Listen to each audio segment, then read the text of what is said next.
भाजपा विधायक सुधीर मुनगंटीवार ने कपास आंदोलन के मुद्दे पर अपनी व्यक्तिगत राय रखते हुए किसानों की समस्याओं के संबंध में मंत्रियों से चर्चा के माध्यम से समाधान की दिशा में कदम उठाए जाने की बात कही। उन्होंने कहा कि यदि कपास फेंकने के मुद्दे को सही तरीके से हल किया गया तो अन्य समस्या भी आसानी से हल हो सकती है।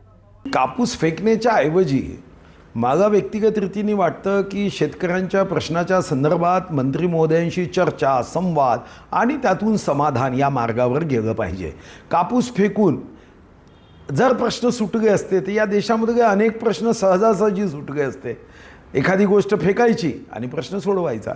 मला वाटतं की व्यक्तिगत रीतीने आपण जेव्हा लोकशाहीला मानतो, संविधानाला मानतो, तेव्हा शांततामय मार्गाने जे प्रश्न सोडवता येईल त्या शांततामय मार्गानेच प्रश्न सोडवण्याचा प्रयत्न केला पाहिजे।